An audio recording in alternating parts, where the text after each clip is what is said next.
the Real Health Podcast, brought to you by Riordan Clinic.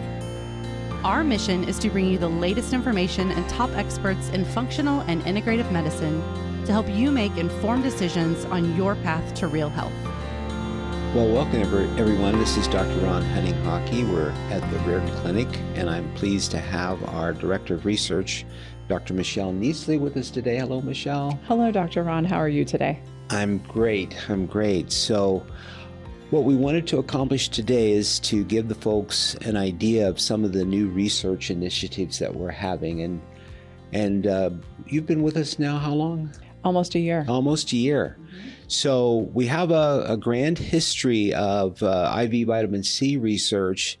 And really what we're attempting to do is kind of even get a little bit more fundamental and bring that up to date. So tell me a little bit about that. Correct. So we just completed a study in 16 healthy individuals, really looking to see what the changes are in basic blood chemistry parameters are when one is receiving high-dose vitamin C. So we were looking at complete blood counts, the impact on red blood cells and white blood cells. We didn't really see any changes there. But when we looked at the chemistry panel, we did find some changes in some of the kidney enzymes for about 24 hours after high-dose vitamin C administration, and those normalized by the 48-hour mark. And so this is a really wonderful reference for physicians and patients to have. Working in oncology, often our patients are seeing medical oncologists who are drawing labs, and those oncologists may get concerned about some of these changes in their lab values, maybe thinking it's from the chemotherapy or immunotherapy the patient is receiving. So it's really nice to have this reference now saying, you know what, this is expected, and it does normalize within a very short amount of time. That's great. So we know it's safe. Of course, I kind of kid when I tell people, I'm not kidding, but I probably have done 200,000 IV vitamin Cs here at the Riordan Clinic. Mm-hmm. And to my knowledge, we've not had any major issues with it, but it's nice to get it kind of solid in a scientific method way. Yes. And because we know that around the world, more and more people are using IV vitamin C adjunctively. Yes. So what do you think is happening that's allowing this to occur? Because at the beginning, there was many naysayers about vitamin C, that it didn't work, that it could cause serious complications, and it might interfere with normal, care, normal infusions of chemotherapy. So is there anything to substantiate those fears? So I believe, part of the reason I think that IV vitamin C has gained popularity in the past several decades is really, obviously, Riordan was at the forefront of bringing this therapy forward initially. And the research that was initially put out by Riordan Clinic was very compelling as well. I think that many patients who have utilized IV vitamin C along with their conventional care, or as an adjunct maybe after that conventional care is done, we really see excellent side effect management. We see improvement in fatigue. I have had patients in the past where their cancer-related pain has been worse when they're not receiving their IV vitamin C. So again, symptom management. And again, there's a lot of mechanisms in the data showing that it does boost the immune system and suppress the growth of cancer cells, right? So it's a really nice adjunct therapy to have. So I believe really it's been patients who have met great success, who have been able to spread the word to other patients, the research that is out there and that we're building on, and actually even looking at, in 2025, looking at ways to, some innovative ways to maybe extend the amount of time that vitamin C is available at a higher dose in the body, and see what the safety of those methods and maybe what the impact of that might be as well. Maybe just to clarify, there are a number of infusion centers that are opening up around the country where people are getting low doses of intravenous vitamin C, 2,000, 4,000 milligrams. And, correct. And typically our patients that come here with cancer, they're tested at a 50-gram dose and even as high as a 75-gram dose. Yes. So do you have any comments to make about the benefits of low-dose IV vitamin C versus high-dose vitamin C? Yeah, I mean, and I defer to your experience as well, but my experience with the lower dose vitamin C, you're getting more of the antioxidant benefit from the low dose. And a lot of times those lower dose not a lot of the times, but sometimes the lower dose vitamin Cs are also combined with additional electrolytes like magnesium. We know how important magnesium is for the body. Magnesium deficiency results in muscle cramping, menstrual cramping, insomnia, Charlie horses, all sorts of other, it's excellent for cardiovascular health. And oftentimes B vitamins are also included in some of those lower dose infusions as well. So we're really tackling multiple areas of our metabolic health. So I have used those before for wound healing, for more building people up, so to speak. Whereas when you start getting into those 25 gram, 50 gram, 75 gram doses, you're really promoting an oxidative therapy that is quite good at helping to manage infections, potentially cancer. So I think that the low doses, we used to also administer them for someone had a cold or a flu or was having trouble recovering from something. They're really good at helping to build people up and promote detoxification. So, yes. So really what they are is kind of a nutritional boost. Correct. Which who could argue that? Correct. That's going to be beneficial. But for the people who have followed the Riordan approach, many of you may know, and I'm just for the sake of the general audience that's here, is that one of the arguments against vitamin C, IV vitamin C, is that it would interfere with conventional therapy because it was an antioxidant therapy. Mm-hmm. And what people don't know is that when you get into the 50 gram, 75 gram level, you're creating a very respectable pro-oxidant effect. Correct. Which people say, well, how does that occur? Well, the molecule of vitamin C looks a lot like glucose. Mm-hmm. So it is taken up by cancer cells, and it actually does end up causing iron to be reduced, mm-hmm. which is it's an antioxidant effect of the vitamin C. But that iron interacts in the cells to create hydrogen peroxide. Mm-hmm. So hydrogen peroxide is definitely a pro-oxidant. But, the interesting thing is it's not taken up in healthy cells in this way. So it's selective. Yes. So it's a selective pro-oxidant instead of being a generalized antioxidant in the way we use it. That is correct. And so that's really a great explanation of the high dose being more targeted towards some of those bad cells, so to speak, and why the lower dose vitamin C acting as an antioxidant is actually quite healthy for the healthy cells.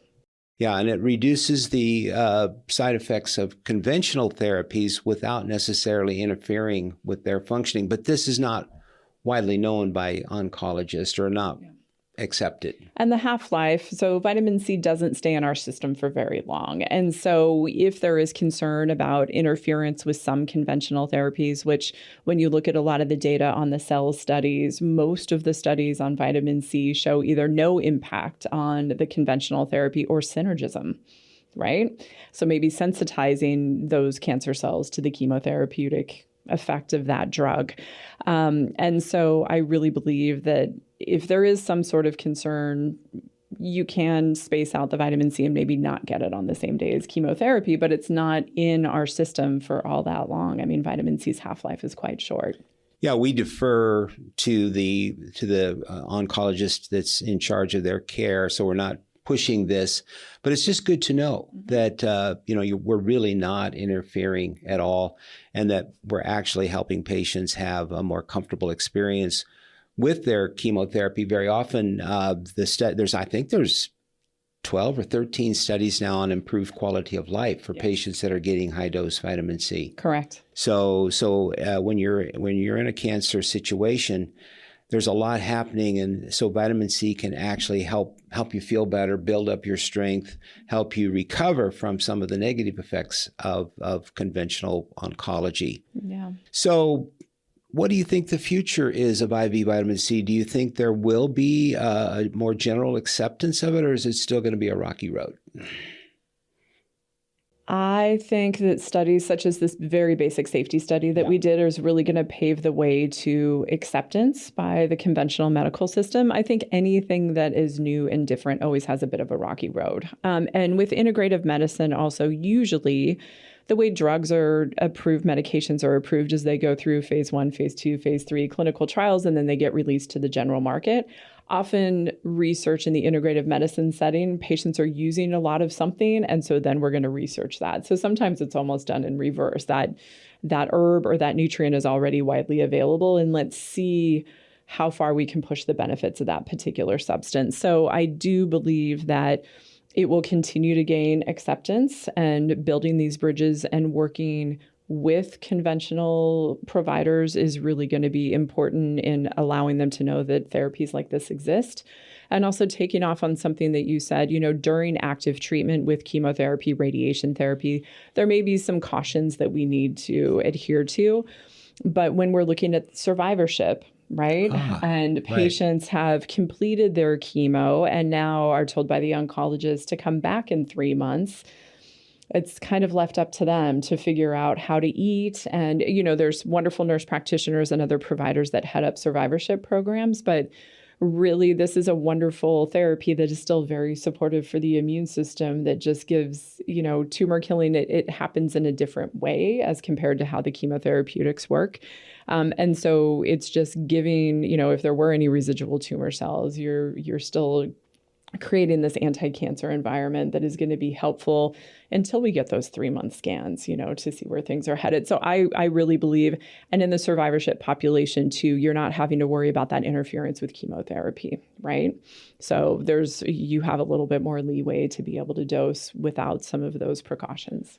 And it's important for people to know that at the Riordan Clinic, we're not just giving vitamin C by itself. It's Correct. Part of an integrative program where we're looking at we're actually measuring the terrains of the body. Mm-hmm. So I'm going to let you, as a naturopath, kind of tell me a little bit about the terrains as you understand them and what kind of measurements we do here that helps us understand how these terrains can impact the outcome of their cancer. Sure. So, one of the main things, if you put 5 people in front of us with the same diagnosis of breast cancer, not that any patient is the same, but, from a conventional perspective, a certain tumor size, lymph node involvement, there's algorithms and they're going to be treated as the same patient, so to speak, right? Doses will be based on weight and height and everything, but they're gonna fall into that same algorithm.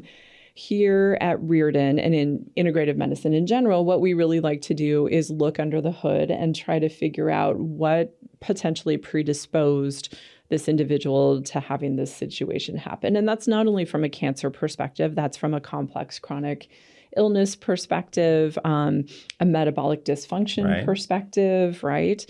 And so you can I like to use the example of high blood pressure. It's not cancer, but if you are, if you have 3 people, let's say that can't sleep, let's use insomnia. Okay. The first one is drinking 6 cups of coffee a day, right? The second one has muscle cramps and menstrual cramps and high blood pressure.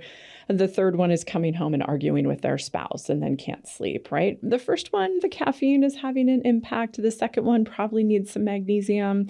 The third one has got elevated cortisol levels at night before bed. If you give magnesium to all 3 people, you will have some benefit for everybody, but you're really going to benefit that person with the muscle cramps, the menstrual cramps, the high blood pressure, because you didn't pick the right treatment based on that specific patient, right? And so the thing that I love about integrative medicine is that we are doing mold testing. We're doing heavy metal testing. We're looking for environmental toxic burden. And we have plans and protocols that address all of those things. So we can have 2 patients with breast cancer, same size tumor, same stage, very similar tumor characteristics, same conventional plan, but their plan here at the clinic may be very different if one has mold exposure and the other person has heavy metals.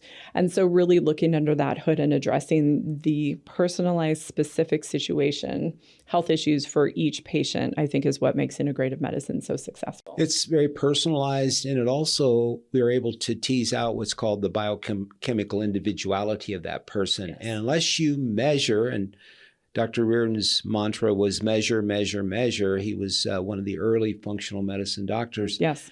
By measuring, you're able to define where the problems are, where they're not. We don't necessarily do the same thing with every cancer patient because they're going to have different measurements and different needs and different liver abilities and whatnot to how fast they process the vitamin C, how fast they deal with other nutrients as well. Yeah. So this whole notion of understanding the uniqueness of each patient and then adjusting the treatment program to them, I think is always going to yield better outcomes. And I think that from a research perspective, the really exciting, as we're moving forward with Riordan into 2025, we're really going to be measuring those outcomes. And we have always utilized our nutritional panel, our functional medicine testing to help us make decisions, regarding treatment for patients.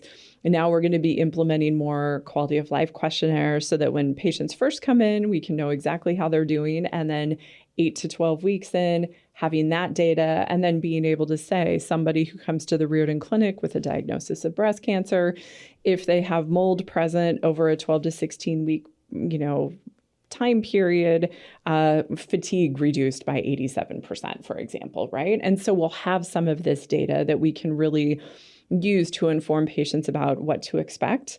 And I think it will also help us refine our protocols a little more because as integrative doctors, we all have little pet tests and herbs and supplements and certain things that we in our experience have seen work really well. So if we're not moving the needle to the degree that we want to, I think that collecting that data really gives us a chance to evaluate and then make real-time change to improve our protocols even more.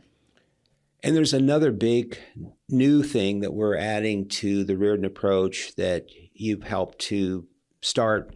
And that's this, and you mentioned earlier, the concept of survivorship. And so a survivorship program, what will that look like? Great question. So what we're going to be doing is having patients present to the clinic. There will be some, obviously, lab assessment, right? We want to individualize and figure out, again, remove the things that we don't need to pay attention to. If no heavy metals are present, we can cross that off the list, right? But it's going to be a 16-week program in which they're going to be meeting with their physicians as they normally would over that 16-week program, talking about diet, the test results, individualizing their treatment plans. IVs will be involved in some of the recommendations, obviously. But then what we're going to be doing is having touch points with the patients on a weekly basis. And I think that that's one of the things that is lacking in medicine in general, is that often patients will come and see a provider, they'll get their instructions. If they have questions, they'll call and ask those questions. Really, then the provider sees them 30, 60, 90 days later. And there's really not touch points. And so the survivorship program is going to be having weekly information on different topics that will be sent to the patient that will contain some to-dos on how to clean up their pantry a little bit or how to get some chemicals out of their home or why exercise is important and what type of exercise.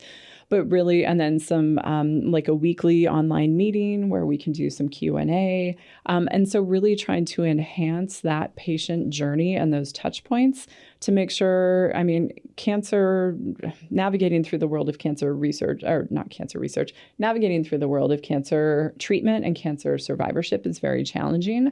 And so it's nice to have a guide and someone who is there as your right-hand person that you get trusted information from and that you can ask questions of. So really trying to have this guided journey, especially when patients are new to survivorship, have recently completed conventional treatment, that we're going to be piloting. And I think it's going to be a really wonderful way to bridge that gap between active treatment and maybe those 3 to 6 month scans. It reminds me of one of the words that I think Dr. Riordan was just a genius to come up with this, and it's co-learning or Sure. co-learners. Exactly. That this type of a program will enhance our empowerment through the process of co-learning, which means that we're going to try to be working with patients on a much more personal level and helping them chart a path that makes sense to them because their chemistry is different, their life situation is different, their cancers are different, their illnesses, co-infections and whatnot, that's all different. So the word co is really important here in terms of us helping to really get to the core issues Yes. of the cancer patients. So we're not just doing a rubber stamp here, everyone gets this. Yep. It's more individualized than it has been. Absolutely. Yeah. Nothing about the survivorship program is going to mandate any specific approach that you have to do a certain thing, right? It will all be individualized, but I think just really that communication, building that community, having Riordan be the go-to place where those patients can reach out and be like, hey, I need a biologic dentist, or that we can be that hub for them so that we will be producing the trusted information and education. We'll be helping them make some of those contacts that they want to make. I think it's going to be just a really great service and something that is overlooked in a lot of standard medicine. Well, Dr. Michelle Niesley, thank you so much for being our director of our research, but also for being a great doctor and helping us give the very best care we can to our cancer patients. It is easy to do when I'm in a place that has such a wonderful history as Riordan does. It's very inspiring. So thank you for the opportunity. Thank you so much. Mm-hmm. Thank you for listening to the Real Health Podcast. If you enjoyed this episode, be sure to subscribe and leave us a review. You can also find all of the episodes and show notes over at realhealthpodcast.org. Also, be sure to visit riordanclinic.org, where you will find hundreds of videos and articles to help you create your own version of real health.